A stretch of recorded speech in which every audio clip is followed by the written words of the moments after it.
O Fluminense passou dificuldades, mas poderia ter goleado a Chapecoense. Nesse vídeo a gente traz para você tudo o que funcionou e o que precisa melhorar na equipe.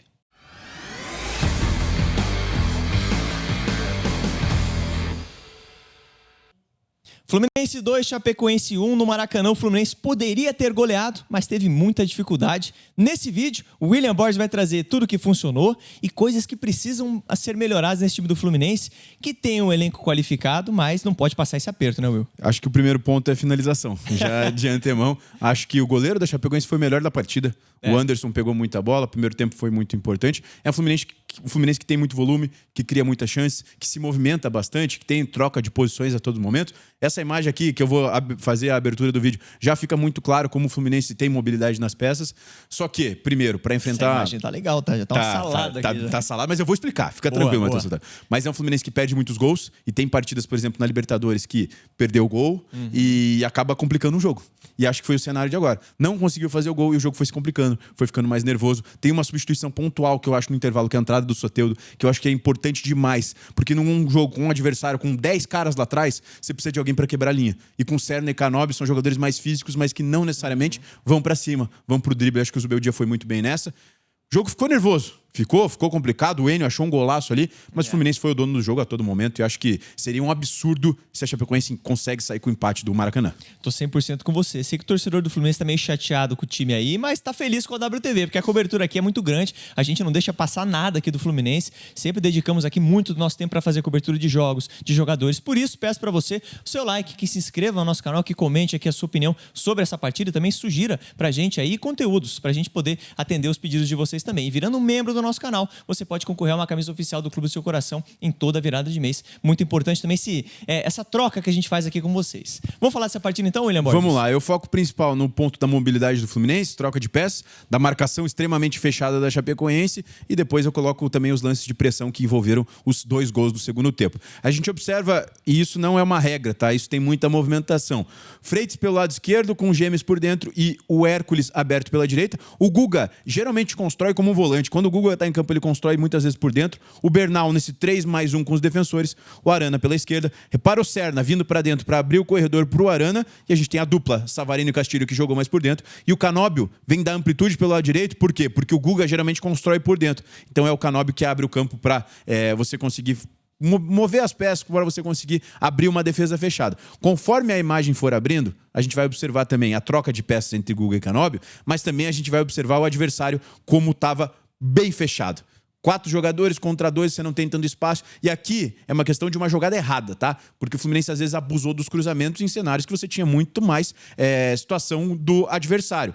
Só que, mesmo esse cruzamento, na minha concepção, sendo errado, você sobra um espaço para o Arana, que é o seu lateral esquerdo, mas que muitas vezes já se torna o ponta esquerda. E aqui fica muito claro o desenho, né? De olha como a Chapecoense veio para se defender. Veio ser um time defensivo. Mesmo assim, já era uma situação onde o Anderson consegue uma boa defesa. Vou focar nessa questão de mobilidade de peças, mas agora ignorando os cruzamentos, tá? O Arana vem construir por dentro, até faz sinal para o Serna abrir o campo. Então, a troca de peças que a gente fala a todo momento. Mas o adversário está muito fechado. Repara no 5-4-1 que vai se formar do adversário agora. E o Fluminense tentando rodar a bola. Mais uma vez com o Guga construindo de volante. E o Canóbio abrindo o campo. E aqui a gente observa um 5-4-1 bem desenhado e bem baixo no gramado, tá, Matheus?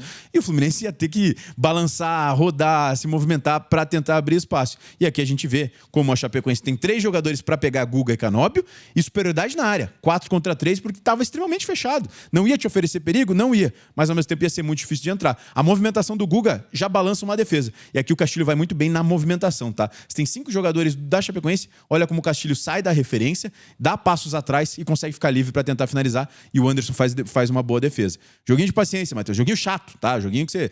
sabe, você gosta de falar bastante, Matheus, sobre o treininho reduzido. E foi o que o Fluminense inventou hoje. Ontem. Um treininho reduzido do meio campo para frente. Claro, no segundo tempo tomou um gol ali, que para mim foi um acaso completo, mas foi um treino reduzido, treininho de paciência, de você rodar para lá, rodar para cá. É chato, mas você vai tentando achar o espaço. Se liga, construção com os 2 zagueiros, construção com os 2 volantes. O Arana nem aparece na imagem, o Guga tá bem alto no gramado. Fluminense tentando abrir o jogo, tentando movimentar as peças. E aqui sobra espaço. Por quê? Porque o elemento surpresa quebra essa linha defensiva da Chapecoense. O Freitas anda no campo e consegue quebrar essa linha de marcação. Toca pro Cerna e o Cerna, qualquer nota, ajudou, né? William Borges. Aí ele não ajuda. Cara, nesse jogo fica nítido, escancarada a falta do Lúcio Acosta também, né? Também. Porque ele é um cara que joga em espaço curto, ele é absurdo, né, cara? O Savarino jogou bem. O Savarino jogou bem, foi um dos melhores do Fluminense. A questão é que ele, com o Lúcio Acosta, você tem essa aproximação que você está citando. E nada contra Cerna e Canóbio, mas são jogadores mais físicos, são jogadores que, nesse tipo de jogo, tem mais dificuldades, porque você vai ter que ter um pouco mais de associação, de qualidade no drible. O Cerna e o Canóbio são jogadores importantes para partidas mais físicas, de ajudar na marcação, de você acompanhar o lateral, enfim, para quando você precisa construir, precisa atacar, eles têm um pouco mais de dificuldades. Isso acho que fica nítido. São jogadores de extremo valor, mas de repente, para um cenário como esse, como você citou, seria melhor ter talvez o Soteldo. Né? O contestado Soteldo entrou e foi bem, e conseguiu criar situações.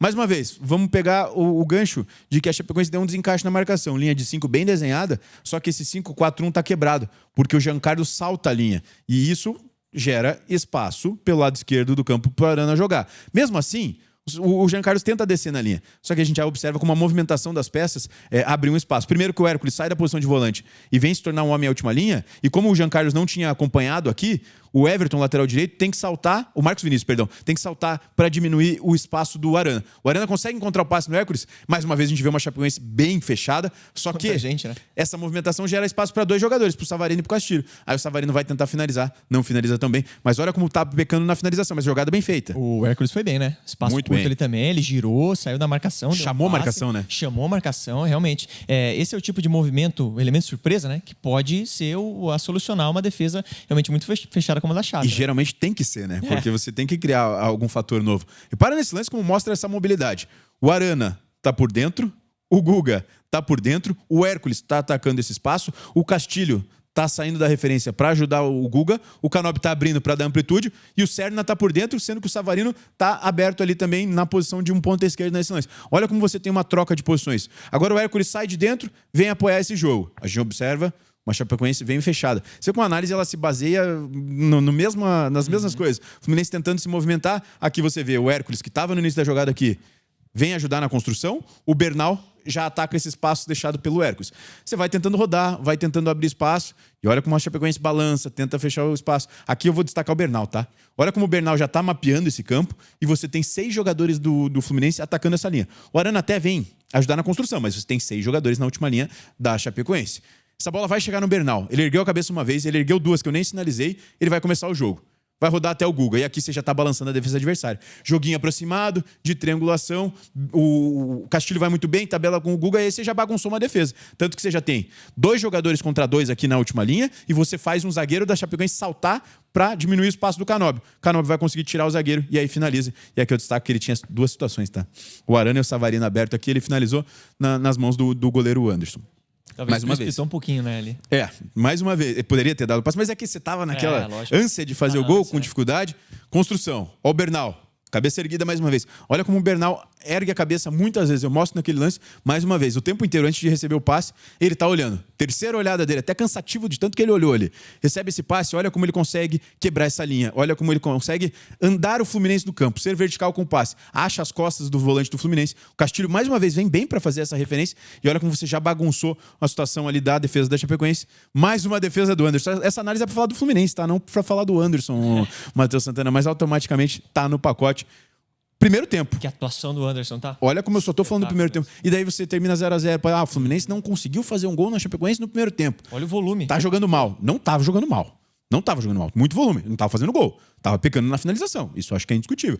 Mas tava criando. Tava tendo chance. Eu, particularmente, acho que você tem a mesma opinião, que é muito mais importante você conseguir criar e conseguir chegar do que você... Tudo bem, você tem que melhorar a finalização, mas o fato de você chegar faz diferença. Segundo tempo, a pressão ajudou, tá? E no primeiro tempo já existia de não deixar o adversário sair. Mas você pressionando, você recupera a bola e pega um adversário mais desorganizado, sendo que a Chapecoense fechava muito seu setor. O Fluminense sobe a pressão aqui. A Chape tenta uma saída curta. Olha o jogador da Chape, vai dominar essa bola? Já tem 4 caras mordendo para recuperar e aqui daí você já pega um cenário de um adversário que está muito organizado na marcação, desorganizado. Olha como tem desencaixes na marcação. O Hércules vai fazer essa jogada com o Castilho e aí vai gerar uma finalização do Castilho perigosa. Esse lance gera um escanteio, Matheus Santana. Escanteio gera o pênalti. E daí, automaticamente, é o primeiro gol do Fluminense e o gol do Savarino. Só que, eu nem coloco o lance aqui, no meio desse caminho aí, o Fluminense já fez o primeiro gol lá por 20 e poucos do primeiro tempo. No meio do caminho, você tem um golaço do Eno. Do segundo tempo, perdão. Você tem um golaço do Enio. Que aí foi um acaso que, enfim, o Fluminense até perde uma bola pelo lado direito do campo, mas estava uma situação controlada, ele mandou um chutaço no ângulo ali. O Enio acho que nunca acertou um chute desse na vida. Olha que eu fiz a análise dele aqui no canal. E já tentei fazer outra que não deu certo. Se você quisesse, ele não teria, né? Se quisesse, não faria, né? Mas a questão, daí eu nem coloco esse lance, pra mim foi um acaso que não pode acontecer e que me lembrou muito, e eu já estava pressentindo que poderia acontecer o mesmo que aconteceu entre Chapecoense e Vasco. Vasco e Chapecoense, onde o Vasco martela, tem 5 gols esperados, o Léo Vieira era o melhor em campo, abre 1-0 e depois a Chapecoense acha um golaço com o Jean Carlos, empata a partida e fica por isso mesmo. Eu tava imaginando que poderia ser parecido quando eu tava assistindo o jogo, mas não, o Fluminense mais uma vez na base da pressão conseguiu fazer o gol. Aqui, o Soteldo, a importância do Soteldo que eu falo. Veio ajudar na construção pelo lado esquerdo, a gente vê uma Chapecoense muito bem fechada, o Soteldo já vai... Deixa eu voltar que deu uma travadinha aqui, Matheus Santana aí. O Soteldo que tá por ali já congelou em mais só pra trazer um suspense. Já que eu falei tão bem dele, né, tem que ter um lance decisivo dele. O Soteldo vem ajudar nessa construção. Olha como ele já tenta um passe diferente para tentar quebrar essa linha da Chapecoense. Aqui você tem os dois centroavantes, já com John Kennedy e Castilho. Bola bate no Castilho e acaba ficando com a Chapecoense. Mas olha como o Fluminense já mordeu. Já subiu a marcação para recuperar essa bola. 3 jogadores, o Castilho consegue recuperar. Vai fazer essa jogada pela esquerda, nem toca tão bem assim pro Guilherme Arana, mas a jogada vai continuar viva com o Fluminense ali. Ele não tocou, na verdade, ela acabou sobrando. Mais uma vez, ganhou a segunda bola. Aqui você já tem o Alisson com espaço, porque você ganhou essa segunda bola, não necessariamente a Chapecoense está organizada. O Alisson vai agora a questão das peças se aproximando. Alisson, Soteldo e Arana se aproximando. Vai abrir espaço. E olha o calcanhar do Soteldo. O Alisson muito bem dá o toque e faz essa ultrapassagem, recebe o passe do Soteldo de calcanhar. E aí você tem o John Kennedy com espaço livre na entrada da área para finalizar de esquerda e fazer um golaço, tá? Golaço do Flu, né? Que coroa uma vitória extremamente justa, que teve dificuldades, o jogo se apresentou de uma forma diferente do que deveria ser, mas o Fluminense foi muito superior. Acho que a torcida até metade vaiou, metade aplaudiu no final do jogo, claro, porque você imaginava que o Fluminense pudesse golear, como a gente abre o vídeo falando. Mas o jogo foi dominado, assim, seria um acaso se o Fluminense não sair com a vitória. O Fluminense fez o papel dele, né? O que não aconteceu foram a eficiência ali na hora das finalizações. Mas o Fluminense tem um volume de jogo muito grande, como você mostrou. Will, pensando nesse cenário, né? Um cenário onde você pega um adversário muito fechado, você não tem o Lúcio Acosta. De repente E nem Martinelli, tá? Que faz diferença para quebrar essa linha. Nem se fala, né? Os dois fazem muita diferença, muita falta mesmo. Mas um cenário desse, você precisando de um jogador até mais finalizador, o Castilho não é um cara tão finalizador assim, ou não finaliza com tanta qualidade, né?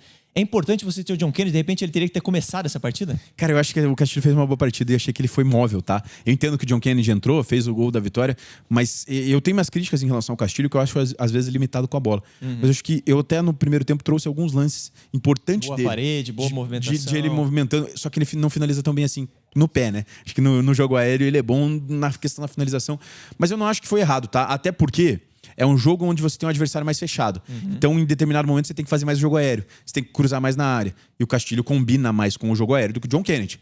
Acho que é uma dúvida positiva nesse sentido. Se chegar um Hulk aí, daí pode ser que sobe para esses dois, né? Se chegar Hulk, a gente vai fazer análise aqui no canal, inclusive. Seria uma bela adição, né? Mas... E já emenda aí na questão do Soteldo. Se de repente para esse jogo aí, mais um cara que poderia ter sido escalado. É que eu entendo que o Soteldo é peça de rotação no Fluminense, até porque a torcida nem é muito fã do jogador. Mas, e a gente gosta dele aqui, né, Matheus Santana? Acho que é um jogador que pode se recuperar com a camisa do Fluminense e que ele tem seus valores, tá? Ele tem uma ideia de jogo que me agrada no sentido do drible.